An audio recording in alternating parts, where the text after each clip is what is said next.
FSCTO Ponnani കമ്മിറ്റിയുടെ നേതൃത്വത്തിൽ സായാഹ്ന സദസ്സ് പൊന്നാനി ബസ് സ്റ്റാൻഡിൽ സംഘടിപ്പിച്ചു.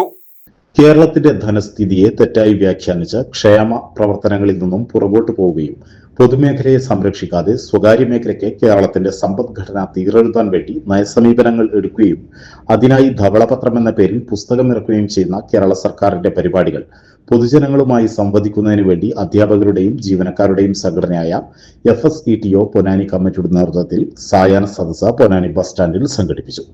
ധവളപത്രവും കേരള വികസനവും എന്ന പേരിലാണ് സദസ്സുകൾ നടക്കുന്നത്. KSTA ജില്ലാ എക്സിക്യൂട്ടീവ് അംഗം സുഹ്ര ടീച്ചറുടെ അധ്യക്ഷതയിൽ ചേർന്ന സദസ്സ് NGO യൂണിയൻ ജില്ലാ സെക്രട്ടേറിയറ്റ് അംഗം സന്തോഷ് കുമാർ തേറയിൽ ഉദ്ഘാടനം ചെയ്തു. NGO union area president T Jamaluddin സ്വാഗതം പറഞ്ഞു. AKPCTA സംസ്ഥാന secretary VK Brijesh, NGO union ജില്ലാ ജോയിന്റ് സെക്രട്ടറി PK സുഭാഷ് എന്നിവർ സംസാരിച്ചു. യൂണിറ്റ് കമ്മിറ്റി അംഗം അജിലേഷ് നന്ദി പറഞ്ഞു. പൊന്നാനി താലൂക്കിലെ ചങ്ങരകുളം, അംശ കച്ചേരി, ചന്തപ്പടി എന്നിവിടങ്ങളിൽ കഴിഞ്ഞ ദിവസങ്ങളിൽ സായാഹ്ന സദസ്സുകൾ നടന്നു. നാളെ 5 മണിക്ക് നരിപ്പറമ്പിൽ സായാഹ്ന സദസ്സ് നടന്നു.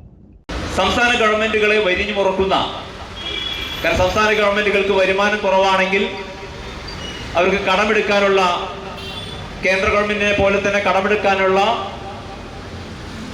അവകാശമുണ്ട്.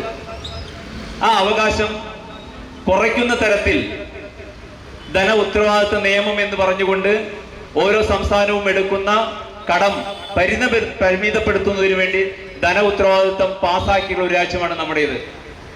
ഞാനിത് അടിവരയിട്ട് പറയുന്നത്, കേരളത്തിന്റെ കടത്തിനെ കുറിച്ച് നമുക്ക് ധവളപത്രത്തിൽ നല്ല രീതിയിൽ പറയുന്നുണ്ട്. ഈ ധവളപത്രം നമ്മളെ സംബന്ധിച്ചിടത്തോളം ആദ്യമായിട്ടല്ല. ധവളപത്രം ആദ്യമായി അവതരിപ്പിച്ചത് ആന്റണി സർക്കാരാണ്. 2001 ധവളപത്രം അവതരിപ്പിച്ചതിന് ശേഷം ഉണ്ടായിട്ടുള്ള ഇവിടുത്തെ സമരങ്ങളും കാര്യങ്ങളും ജനങ്ങൾക്കറിയാൻ സാധിക്കും.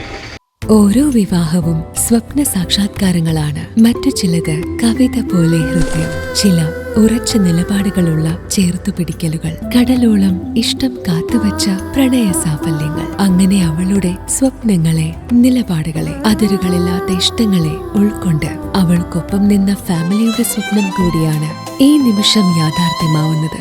എന്റെ വിവാഹം എനിക്കൊപ്പം ഫാമിലി കണ്ട സ്വപ്നം. എന്റെ ഇഷ്ടങ്ങൾ എന്റെ ഫാമിലിക്ക് അറിയാം. Family wedding centre.